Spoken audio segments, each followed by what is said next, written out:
Good evening. My name is Bruce Montgomery, and thank you for joining me on this edition of Technology Access Television. Well, today we're going to talk about global entrepreneurship.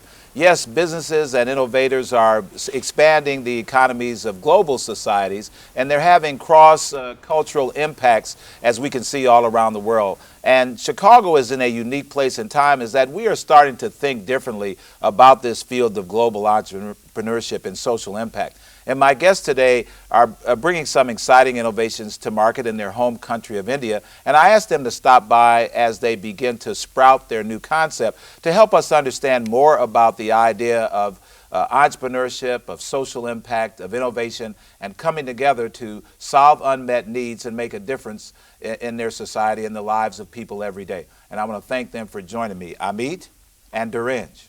And your company is Azadi.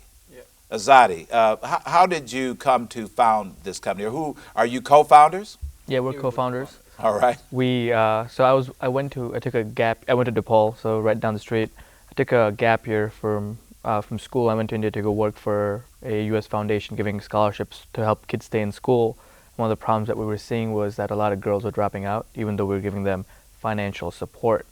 And that's when I met Dhiren, who came on as a consultant to the foundation. And you met him in India? Yeah. Okay. And you were obviously living in India. Yeah, I was living in Delhi, and I had moved to Hyderabad for the consulting assignment for the same foundation he was volunteering with. And prior to Azadi, I was running a non-profit organization, and we had a school dropout girls program. So we were basically getting girls who were dropped out from school back to school to make sure they clear high school. And we were realizing that besides all the efforts we were putting in, they still don't come to school like a week every month. And considering the backgrounds they come from, it was pretty hard for us to just kind of, bridge them into the curriculum. So we got deep into the problem, and, being guys in, like, at least for myself, being in like early 20s, it's pretty hard to kind of understand. So when I met Amit and we were working on the program and realized there were girls dropping out the same scholarship program also, we started discussing and we said, hey, that's a common problem, so what can be done? So we dig more and we said, oh, it's a problem, so let's find a solution. Problems are supposed to have solutions, right? All right. Now, how did you end up at DePaul? Had you been living in the United States for a while, and were you growing, working up here, your family was here, and then you just happened to go to DePaul, or did you come to the States to go to college? So my family moved here when I was 12, grew up in Schaumburg, and then went to DePaul. All right. And as you started to delve into this specific issue, the issue was education, the issue was opportunities for women. And I imagine, is India much like, well, India is a big place. So first of all, there's not much about America that's very similar to India. Describe how impactful this issue of women and girls and education, how important is this in a society like India? It's critical. If you look at India as a country, as he was saying earlier, there are 1.2 billion people, and half of them are girls and women, and ensuring that they're in school and ensuring that they have the opportunities to sort of continue what they're doing, and being able to go to school, being able to go to work is really critical. So, yeah, to answer your question, it's really important for them to be able to. And I would imagine that, again, like in many societies, disparities around healthcare, disparities around service delivery, that there's also disparities that relate to what can be afforded young women and girls, what's afforded because of whatever cultural thing. So these are a lot of converged issues are coming together around this opportunity, and school and education making choice available. That's where, if that connection can be made, then a lot of change can happen throughout the rest of the cultural experience. So then along comes Azadi, and what's the problem Azadi is designed to solve? So about 300 million women in rural India don't have access to feminine hygiene products, specifically sanitary pads, and the main reason for that is current products aren't affordable. Secondly, the biggest sort of problem is that they're not accessible. So if you look at rural India, most stores are run by men on a small scale. Given the cultural sensitivities of rural India, a woman doesn't feel comfortable buying a sanitary protection product from a male. So these products aren't affordable, they aren't accessible. Thirdly, they're meant for the rural consumer. If you look at a P&G's product, if you look at Whisper, or if you look at Johnson & Johnson's product, they're really meant for an urban consumer. In rural India, many women don't wear undergarments. So a product that coming from urban India doesn't really solve for that. So for example, our product includes a elastic band to hold up the pad close to a woman's body. Our products are 100% biodegradable, and that's not only important to us as conscious entrepreneurs, but it's also important to the rural women. It solves a disposability issue. If you look at P&G's products, they either have to burn it or they have to put it somewhere. And the chances of a dog digging it up are pretty high. So it's not an inconspicuous way of kind of managing their menstruation. With Azadi's product, they can kind of just put it in cow dung and it'll biodegrade. So I'm sure you started out, did not know all of this that you now know, but once you started to explore, it just opened up more and more things that you come to deal with. Now, when you started to do this and put these ideas together, did some people say, what are you guys doing this? Why are you thinking about this? So we had like mixed reactions, to be true. Since I came, my background was into non-profit sector, the first thing I did was to go back to my mentors and say, hey, this is what I'm planning to do. And they're like, oh, okay. And the interesting thing was then when we start digging in terms of the research and start talking to people, we realized that there is so much information which is untapped, which a lot of people don't even know. And like, for example, Sentry pads, when they were launched in India in 1980s, they used to come with elastic band, but then the entire, the West concept of people here used to wear undergarments, they don't, so it just moved on with undergarments and then it's died. Simple concept of why a Sentry pad is supposed to be white. So things like that is what we're digging in. And I still remember so one of our mentors is Almitra. She has an MIT background, lives in India, Bangalore. She's about 78 years old, but if you see the energy, you'll be like, so it is about 11 o'clock in the night and we were sitting down and I was asking her, I was like, yeah, so, we've always seen Sentry pads because we started working and it's like, what's inside it? And we literally sat down with scissors and we start cutting them around and start figuring out what's inside, because I think that was the simplest learning process we could follow. Because the disposability, as he mentioned, was a big problem and we wanted a 100% biodegradable pad. So she said the simplest way is, let's see what's inside it and replace what is non-biodegradable with what is biodegradable. And I was like, yeah, that's simple. And we did it. And then we followed those, entire material for about 3 months. I still remember there's another person, a lady who's worked in mensuration for about 20 years with a lot of international agencies. And she wrote an email to me saying, hi, within brackets, men in mensuration. And I was like, okay, is this a new tagline we will be following too? But yeah, this was pretty, I think, a great learning experience. Now, did you have to interact with product designers or product developers, or did you really say it's okay that we don't have a background in either packaging or menstruation or these areas, but we're going to learn, we're going to roll up our sleeves, we believe this is a big opportunity, and you kept plowing ahead? We basically, so initially we spent a lot of time studying about it, and luckily we got 3 mentors, all women, luckily. And they had their own expertise. So one was in environment, the second was one in mensuration specifically, the third is a medical expert. So we continuously went back to them with the kind of feedback that we have. So before we went to our manufacturer and say, this is what we're looking for, do you have something similar, which could be tweaked? Because we were just starting up, so we can't have a huge order size, which they were excited about. So from there, we kind of designed the process. More than anything, it has been a great learning process for us because we didn't know even ABC of the product that we're talking about. We've not even heard about it, specifically from coming from India. Considering this, the social sensitivity, I've not even talked about it. I still remember a part of it in the biology chapter in grade 8 Right. and nothing beyond it. And I think the interesting thing which I would put forward is that the more we went loud talking about it, I could sense people were more receptive to talk about it. So, the initial reaction might be, oh, what is this guy talking about? But then they will talk about it. Specifically women, because, they have their own stories of a very simple story of, we were talking to an Indian doctor in Chicago, and she mentioned that when she first started menstruating, her father basically told her, because her father was a doctor, and he was like, that's it. I'm supposed to give the information, I've given you the information. There's no Q&A session. Don't ask me anymore. Don't ask me anymore.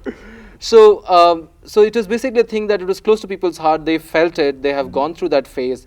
and they were excited the fact that somebody is trying to solve the problem. And I think one thing we basically talk a lot is the fact that people have to start talking about it. Until you talk about it, it doesn't become a problem. If it is not a problem, it doesn't become the solution. So how did you come to find out about this thing called Impact Engine, and what made you think that this was a good opportunity to maybe get some acceleration under this business concept of yours, Azadi? So the way I found out about it, I was part of the Chicago sort of startup community, and so everybody was excited about Impact Engine coming in. So that's how I found out about it. In terms of why we sort of did it, there were two reasons. Before this, I worked as a summer analyst at Accelerate Labs, so I understood what those 3 months are like. It literally is a boot camp, and putting Azadi through it, I knew would accelerate us as a company, and that was sort of the first reason of us entering Impact Engine. And the second was, if you look at the mentorship that comes with it, people like Chuck Templeton are heading it, and bringing all that together, we've definitely grown as a company, but also as leaders. So for those that don't know, there might be some people, there's maybe 3 people in Chicago that don't know about 1871 or Accelerate Labs. What is an accelerator? What is the goal? What is the model? What is designed to happen? Again, it is like a boot camp for entrepreneurs, but give us a little insight into your experience with Impact Engine. So yeah, it's basically a 90-day program. The objective is to refine your business model by meeting people, by meeting mentors, and also going on ground and testing out your ideas, figuring out what your business is about, what the core is, and the culmination of the 90-day program is something called Investor Day, where you basically stand on stage and present your idea to about 300 investors. So that's basically what the program is, but that's not where it ends. It's almost, we're part of a network that we'll always be a part of. So, I mean, it's almost like school for entrepreneurs and sort of the best place for an early stage company to be. So did this program help you match together where you see this business going in the near term, how much capital you needed, what is going to take to scale this? Because you're talking about potentially serving a massive market, a market that's almost too big to think about. What kind of capital did you think that you need coming out the door to ramp up to be able to initially get product into the pipeline? That's something that we don't publicly discuss, but but did you help get to exactly did you get to a number? Absolutely, we All did. So financial modeling was actually one of the key activities that we learned through the entire process, and the best part was, I majored in accounting, but in terms of actually building out a financial model, this was a whole new ballgame. Oh, absolutely. We were able to run it by venture capitalists that see financial models on a daily basis. They probably see 8 a day, and kind of getting their sort of feedback from it. We got feedback from entrepreneurs like Chuck, like Dennis Barcima, that have run companies, and they can quickly call bullshit. That, hey, this makes sense. This doesn't make sense. So I think that was a really key part of sort of Impact Engine, understanding what sort of capital you need to kind of the fuel that you need to kind of get going. And obviously, I happen to be there at 1871 the night you guys presented. I think you had presented one time before that. Yeah. But this was another kind of coming out party, and it seemed that you guys resonated pretty well with the audience. How did you guys resonate with some investors? Were you able to get your story down to the level where some people's eyes could start to light up and say, well, I wasn't really thinking about this, but now that these guys have brought it to my attention, this could really go somewhere? So I would say yes, in terms of, when we were talking to people, I think the context has to be looked at the fact that this is like a totally unexplored territory. So, you're talking about rural India in US, and that too mensuration in rural India, right? So, so I think it takes time to kind of digest this entire story and say, okay, what's next? What's next? So there has been a decent amount of excitement among people. And before you, and just not to cut you off, but is there something similar? Are there also these same type of people in India? Because India, of course, has, again, like we said before we started shooting, you've got billionaires, you've got people that have launched companies, made all kinds of money, given back, set up foundations. So are there early stage investors in India that are also open and receptive to these types of ideas? So you might just as well get some of your capitalization, get some of your mentoring there as well as here, and help to move this company forward? So yes, over the last 5 years, specifically 5 to 7 years, there have been a massive, I would say, movement on promoting social entrepreneurship. So not only not only we have social incubators coming up, we also have like MBA colleges specifically raising funds to tell students that, hey guys, if you start a tech company, we might not fund you, but if you start a social impact company, we have money for you. Really? Yeah. And so the kind of environment which is there is changing. A lot of people perceive in a different way. Some people take the opportunity to say, I am accessing a larger market and trying to understand what the need is, because the rural economy is growing at about 16% every year. Wow.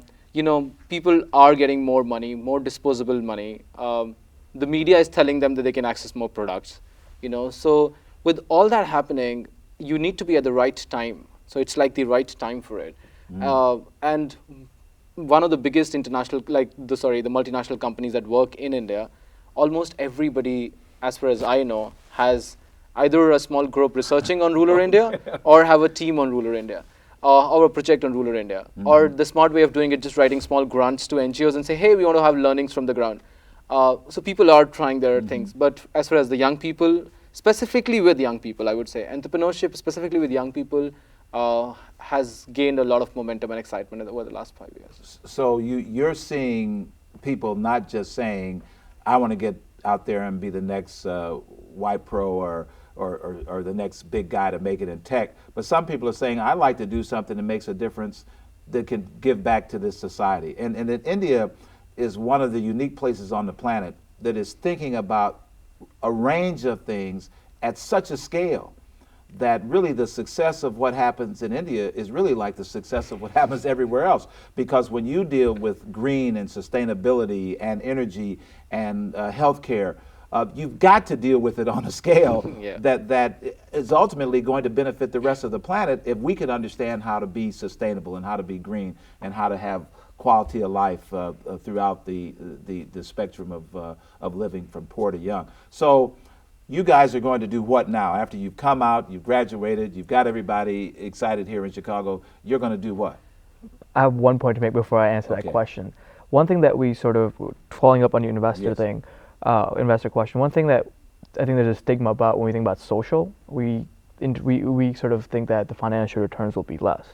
Part of Impact Engine's philosophy, or part of like our philosophy, is that you can do both at the same time. Well, Chuck Templeton and Linda Darrow certainly make that point. Exactly. They say, look, this isn't your mother's nonprofit here. We're not talking about just getting by on alms and grants. We're saying that this actually can be the fastest growing sector of private enterprises. Absolutely. If you look at the market, and following up on your investor question, right? So as an investor, what I'm looking for is a financial return, and the businesses in rural India really give you that financial return just because the market is so big. So while the social angle is always there, on a purely financial perspective, these businesses make sense as well. And let me drill down on that a little bit.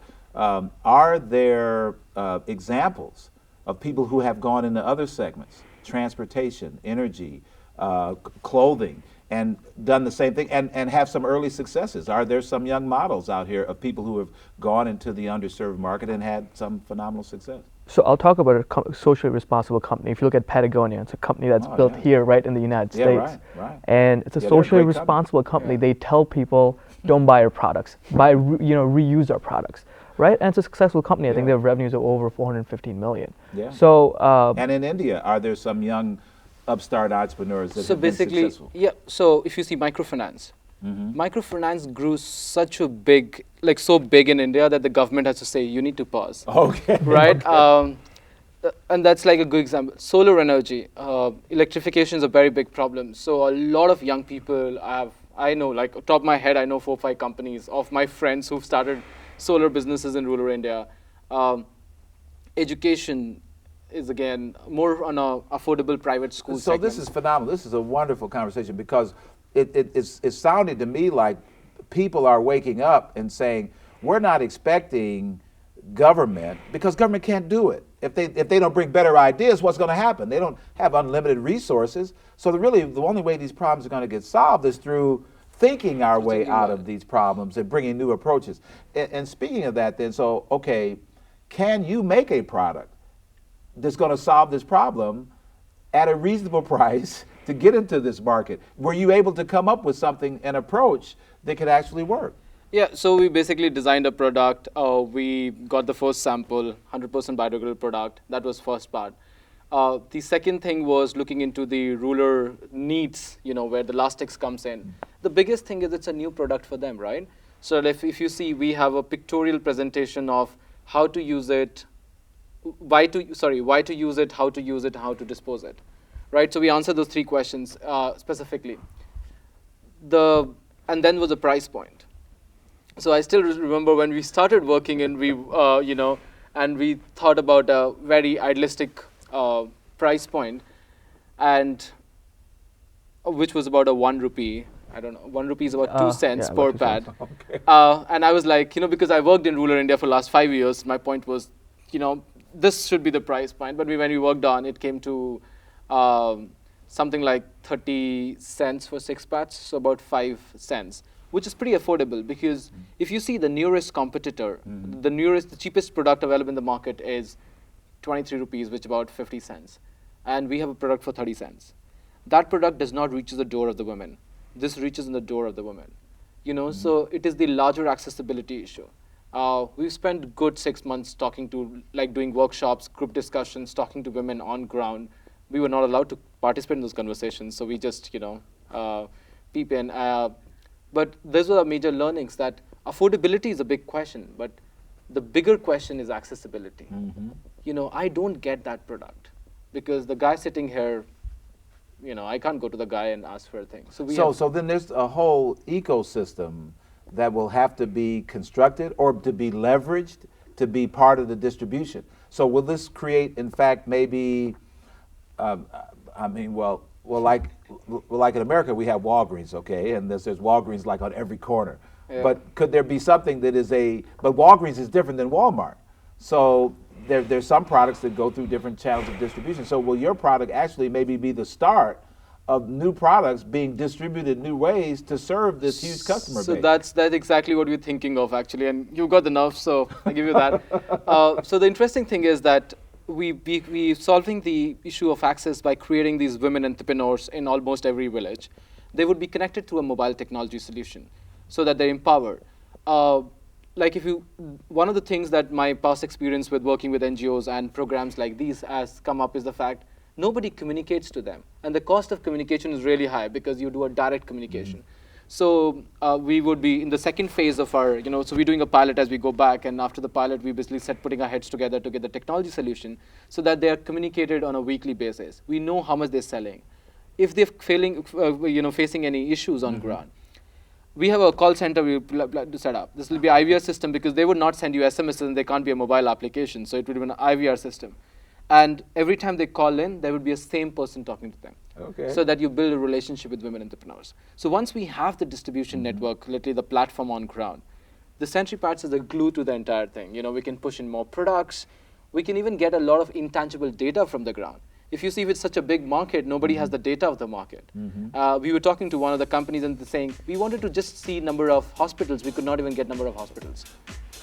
This is such a wonderful story. I could sit and talk to you. I am learning so much and listening to you, and you guys are obviously so passionate. But I must say this, Azadi, what does that name mean? It's mean freedom. Freedom which is earned. Freedom which is earned. I hope this is a historic moment in this show's history that we had some of our first global entrepreneurs. These guys, you may come back and say, that's how Azadi got started. It was those two guys.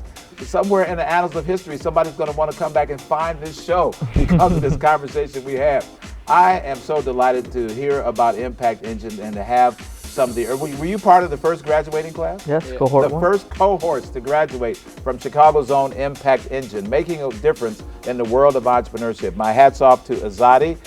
We look forward to hearing great things, and this is the start of an interesting conversation. I hope you may have some new concepts about the impact that you can have socially as an entrepreneur as a result of hearing this conversation. My name is Bruce Montgomery. This has been another edition of Technology Access Television.